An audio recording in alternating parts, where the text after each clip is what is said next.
Facebook page पर। इस समय आप स्क्रीन पर देख रहे हैं राजेंद्र आर्य दादूपुर, जो किसान नेता हैं, वो हमारे साथ जुड़ चुके हैं। आज हम चुनाव को लेकर उनसे विशेष बातचीत करेंगे। वो आप सबके सामने कुछ तीखे सवाल जो है राजेंद्र जी से रहेंगे, आर्य जी से। तो हम सबसे पहले यही जानने का प्रयास करते हैं कि सर आप सबसे पहले तो परिचय ही दे दीजिए, क्या परिचय है आपका? सबसे पहले मेरी सभी को राम राम, नमस्ते। मेरा नाम राजेंद्र आर्य नाम है और गांव दादूपुर रोडान का मैं रहने वाला हूं और आईटीआई चौक के नज़दीक बसंत विहार करनाल में मैं रहता हूं।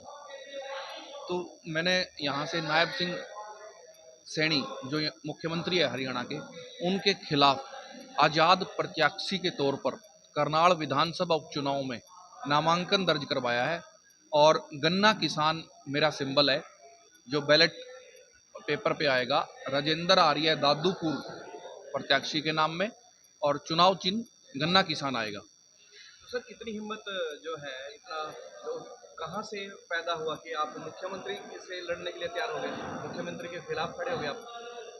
देखिए, मैं 15-16 साल से तकरीबन किसानों की लड़ाई लड़ रहा हूँ और किसानों की लड़ाई लड़ते लड़ते इतने मुकदमे दर्ज हुए, इतनी इंक्वायरियाँ हुई, पुलिस ने पर्चे दर्ज करे, कोर्ट में ट्रायल करे, इनकम टैक्स के नोटिस आए।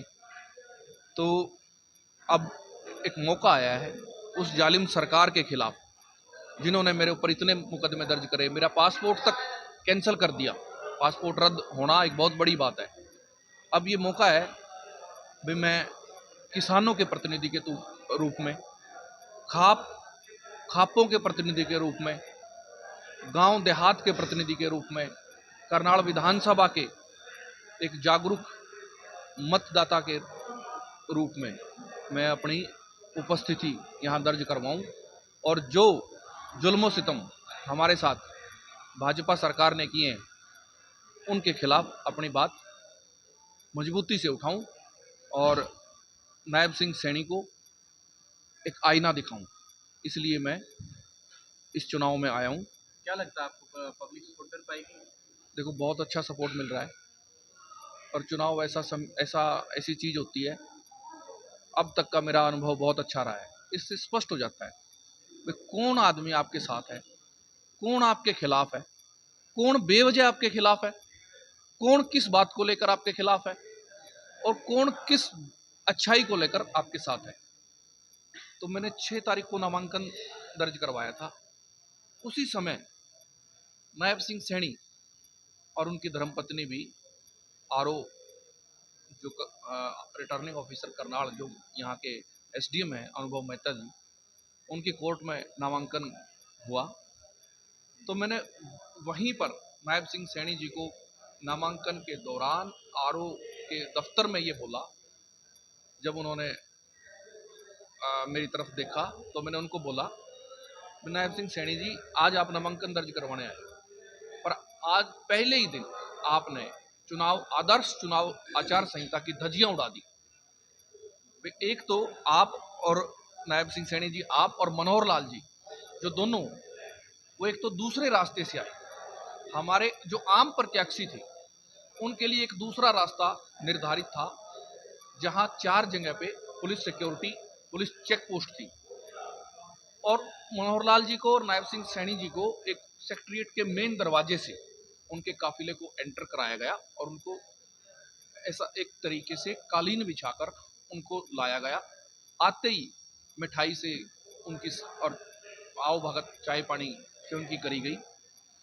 और जब नामांकन दर्ज करने के लिए पूर्व मुख्यमंत्री सामने, जो लोकसभा के रिटर्निंग ऑफिसर हैं, एसडीएम कोर्ट के सामने जो विधानसभा के रिटर्निंग ऑफिसर हैं, 400 से ज़्यादा इनके साथ लोग थे और 300 के करीब इनके दोनों के सुरक्षा कर्मी थे, जो Z+ सिक्योरिटी इनको मिली हुई है, और काफ़ी संख्या में लोकल करनाल पुलिस के बड़े अधिकारी और कर्मचारी शामिल थे। जबकि उस बरामदे में वहाँ पर मनोहर लाल, निवासी हूँ, करनाल शहर में रहता हूँ, मेरा जन्म करनाल सिविल हॉस्पिटल का मेरा जन्म है, तो मेरी जन्मभूमि भी करनाल है, मेरी कर्म भूमि भी करनाल है, और करनाल के सभी 36 बिरादरी के भाईचारे का मैं सम्मान करता हूं। और मैं सर्वधर्म सर्व जातीय पंचायती उम्मीदवार के तौर पर आपसे हाथ जोड़कर यह निवेदन करता हूं कि आने वाली 25 मई को राजेंद्र आर्य दादूपुर को गन्ना किसान के सिंबल पर वोट देकर मुझे सफल बनाएं। एक अंतिम प्रश्न हम आपसे पूछना चाहेंगे कि इस समय साइबर ठगी के केस दिन प्रतिदिन बहुत ज़्यादा आ रहे हैं।